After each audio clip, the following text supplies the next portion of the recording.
Olá, turma do sexto ano, estamos de volta. Hoje é dia de correção, mas vai sobrar um tempinho e a gente pode começar um assunto novinho em folha, ok? Então, a nossa correção da atividade anterior está aqui, né? Deu uma melhoradazinha na letra, para vocês enxergarem melhor, mas se não tiver tempo de corrigir agora, né? A aula vai ficar aí gravada no seu dispositivo para você, então, corrigir depois, né? Com mais calma. Como eu sempre digo, a sua resposta não precisa estar igual à minha, desde que não fuja do contexto, desde que não saia do assunto, né, não se perca no assunto, a sua resposta pode estar certa, né? Tem que ter tudo a ver. Então, vamos à correção. Primeiro falamos sobre tempo histórico. Ele é utilizado como recurso pelos historiadores para explicar os diferentes ritmos de transformações das sociedades ao longo do tempo.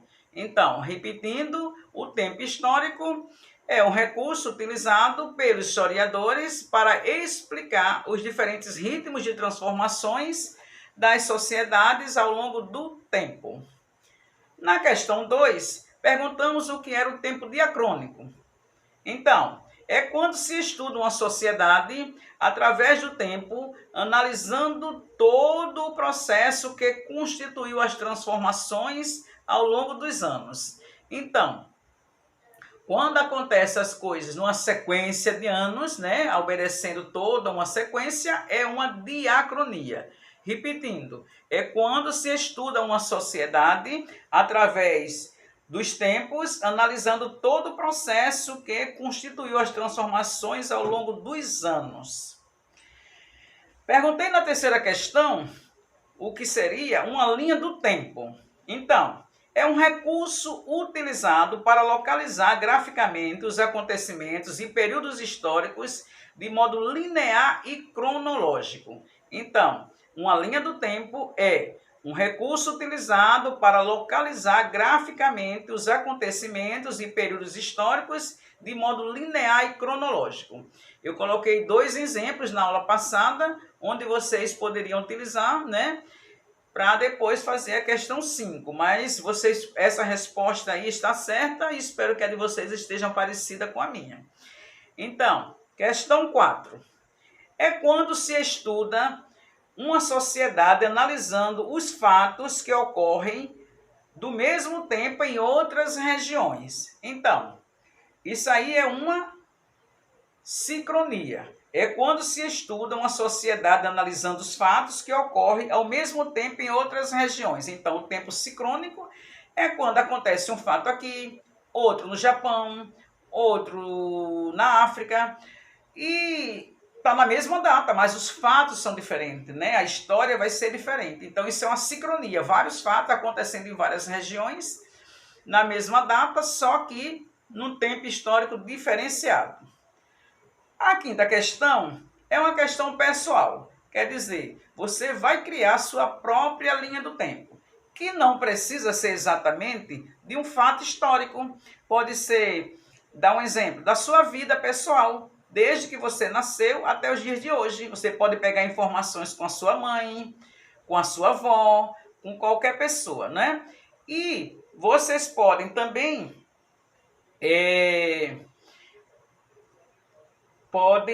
fazer assim da sua vida escolar, desde que vocês entraram no maternalzinho até os dias de hoje. Também pode pegar informações com as pessoas da sua família. O importante, gente, é usar a criatividade e fazer a sua atividade. Eu sei que vocês são muito capazes.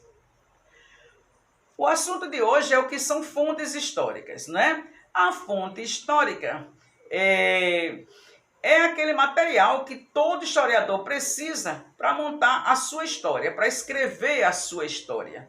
Então, as fontes históricas podem ser de vários tipos. Pode ser uma fonte escrita, uma visual, oral, do bem material, não é? Então, um mapa pode ser uma fonte histórica escrita e pode ser também visual. Você está visualizando, mas também tem anotações. Então, pode ser desses 2 tipos.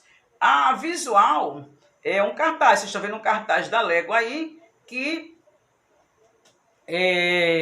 o cartaz da Lego, que é uma fonte visual, né? Uma fonte oral. Ali tem uma senhorinha contando histórias para umas crianças. Então, ela pode estar contando histórias como foi a sua infância, como era a sua época, como eram os casamentos naquela época, como eram as brincadeiras antigas, como as mães faziam suas roupas em casa. Tudo isso faz parte de toda a história de um povo. Então, é uma fonte histórica, sim. Ali, outra fonte escrita, né? Um documento antigo, muito antigo. Pode ser uma certidão de nascimento, pode ser uma lei, um jornal de época. Então, tudo isso é uma fonte histórica que o historiador vai juntando, né? Para fazer a sua história. Alguns alunos até dizem assim: professora, a senhora conta a história como se estivesse lá. Não sou tão velho assim para estar numa Primeira Guerra Mundial, né, gente? Para estar na época da Idade Média. O fato é que a gente vai juntando, né, esses fatos históricos, essas fontes, para formar a nossa história, para passar melhor para os nossos alunos.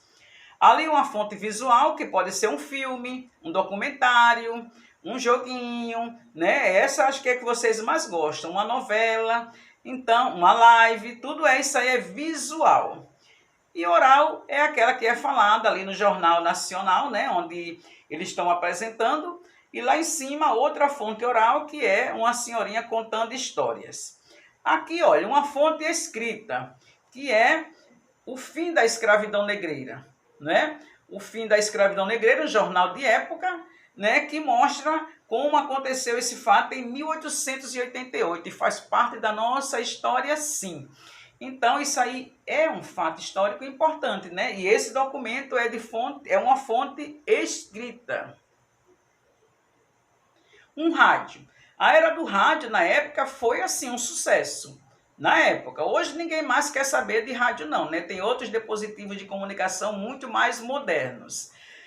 Mas o rádio, gente, foi uma época muito importante, né? De transmissão de notícias, programas no rádio. As nossas mães ou avós escutavam, né, as novelas pelo rádio. Então era uma época assim de sensação, mas que ficou no passado. Então o rádio também é uma fonte histórica do tipo material, né, o material, como brinquedos antigos, roupas de época, tudo isso são fontes históricas do tipo material. Aí as pirâmides do Egito, né, é uma fonte do tipo visual. Né, você está vendo, lindo, né? Isso aí, quando vocês forem no Egito um dia, né? Podem tirar fotos maravilhosas e se lembrar da professora de história, né? Que disse: nossa, a professora falou tanto dessas pirâmides, a gente vai falar muito mais quando a gente for estudar o Egito. Mas é uma visão belíssima e essa é uma fonte histórica visual. Aqui, olha, uma oral, uma música, né? Aí temos um africano contando a sua cultura através de versos e prosas, né? Então ele está cantando, isso aí é uma fonte histórica do tipo oral, né? Que ele está falando um pouco da sua história através da música. Então a música é um tipo de história, um tipo de fonte histórica oral. Aí uma entrevista, né? Duas crianças fazendo uma entrevista com um senhor de idade, né? Uma vez até passei um trabalhozinho para vocês sobre isso, para ele contar como foi a vida dele no passado, como é que era quando ele era criança, né? Como eram os deveres de casa, como era a escola daquela época, como era a educação, né? Como os pais eram mais rígidos. Tudo isso aconteceu numa época que hoje ficou no passado. Então também é uma fonte histórica nesse tipo aí oral. Moedas antigas. O dinheiro também faz parte da nossa moeda, da nossa história, aliás. Lá no passado, o primeiro dinheiro do Brasil foi o real, e agora estamos no real de novo. E de lá para cá, várias moedas mudaram, né? Se desvalorizaram, mudaram de nome. Então, as moedas antigas também são uma fonte histórica do tipo material, né? Material é aquilo que a gente pode pegar, a gente pode manusear. E qual é o trabalho do historiador, gente? Ficou mais do que explicado, né, gente? Ele vai lá, investiga, pesquisa, ele faz uma coleção de fatos históricos de fontes históricas, e aí monta a sua história, né? Escreve a sua história, e aí fica para a posteridade, para que vocês possam estudar história hoje e no futuro. Bom, a nossa atividade de hoje, não é pequenininha, de novo, para vocês não terem muita dificuldade, 6 questões. Vocês podem utilizar o livro texto, pode também dar uma pausazinha no vídeo e ampliar para fazer a sua atividade, mas eu dei uma melhorada aí na letra, né? Para vocês visualizarem melhor. Façam direitinho, espero que vocês se deem bem. Beijo grande, a saudade continua, gente. Até a próxima.